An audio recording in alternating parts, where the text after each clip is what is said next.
Assalamualaikum. Waalaikumsalam, masuk silakan duduk. Terima kasih, Kak. Sebelumnya, dengan siapa saat ini saya berhadapan? Saya dengan Elsa Novinda. Baik, dengan Mbak Asa, sebelumnya perkenalkan saya Eva Sylvia. Saya mahasiswi jurusan Bimbingan Konseling Islam di salah satu Universitas Negeri Raden Intan Lampung. Saya di sini sebagai seorang konselor yang ditugaskan untuk membantu Mbak Asa untuk menyelesaikan masalah Mbak Asa yang ada di saat ini. Sebelumnya, apakah Mbak Asa pernah melakukan konseling seperti ini? Sebelumnya belum pernah. Ini pertama kalinya saya melakukan konseling.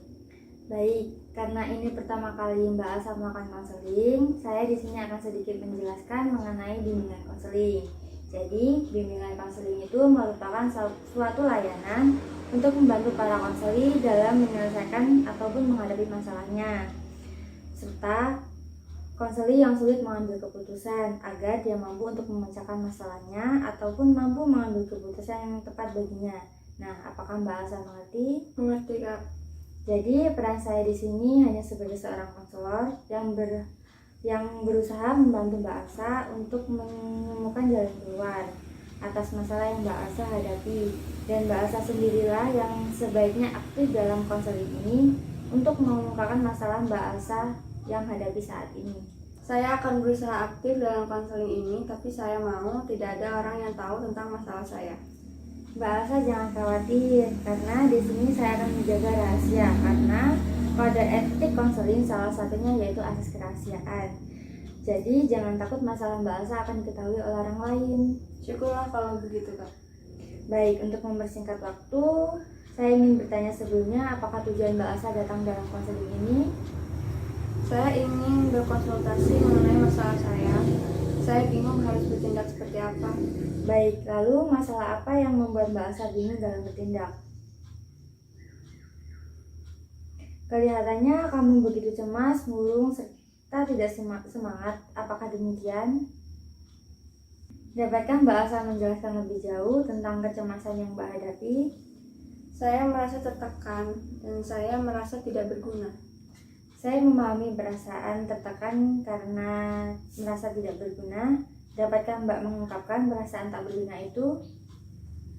Jadi saya merasa ayah, ibu, dan kedua saudara saya merendahkan, memojokkan, dan menghina saya. Sebab akhir ini prestasi belajar saya hancur. Saya tidak mampu menjelaskan kepada mereka, padahal kehancuran prestasi belajar saya ini bersumber dari kedua orang tua saya. Kalau begitu, kamu beranggapan sejauh ini hancurnya prestasi belajarmu karena kesalahan, bukan karena kesalahan kamu sendiri, akan tetapi karena kesalahan orang tuamu. Karena itu sikap memojokkan diri dari orang tuamu yang membuat kamu terhina. Demikian? Iya, Kak.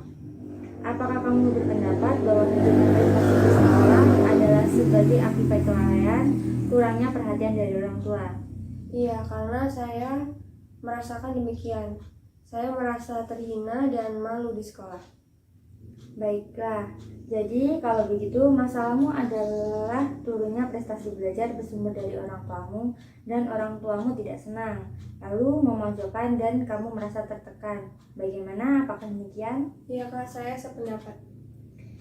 Baiklah, sekarang masalahmu sudah jelas, namun saya ingin mengetahui lebih jauh bagaimana pandanganmu terhadap sikap orang tuamu yang telah kamu alami sehubung dengan prestasimu.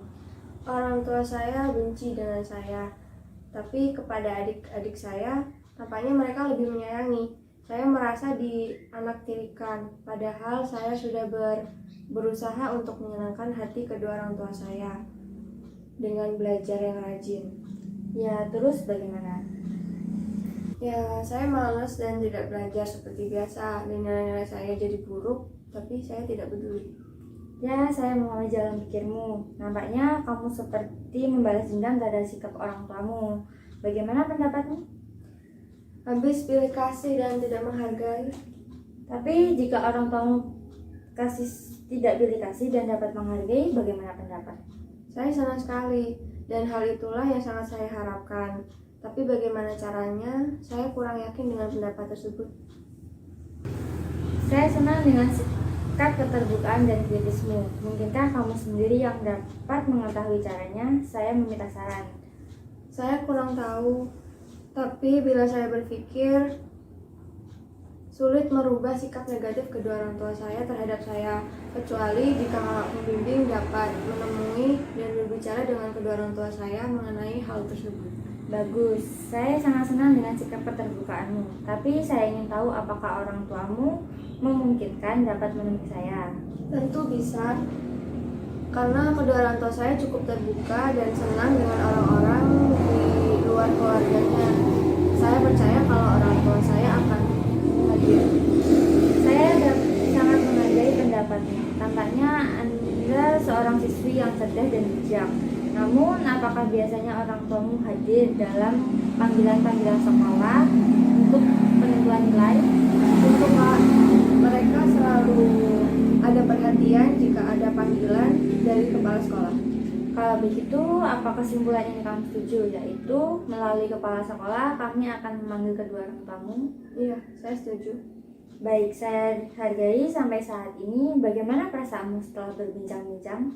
Setelah mengikuti pembicaraan ini, perasaan cemas saya sudah menghilang dan saya merasa senang sekali. Kalau begitu, apakah sudah ada kesimpulan dari pertemuan ini? Ada, yaitu bahwa kakak akan mengadakan pertemuan dengan kedua orang tua saya untuk memahami sikap orang tua terhadap keadaan saya. Kemudian mungkin kakak akan mengajukan usul-usul tentang kebaikan saya.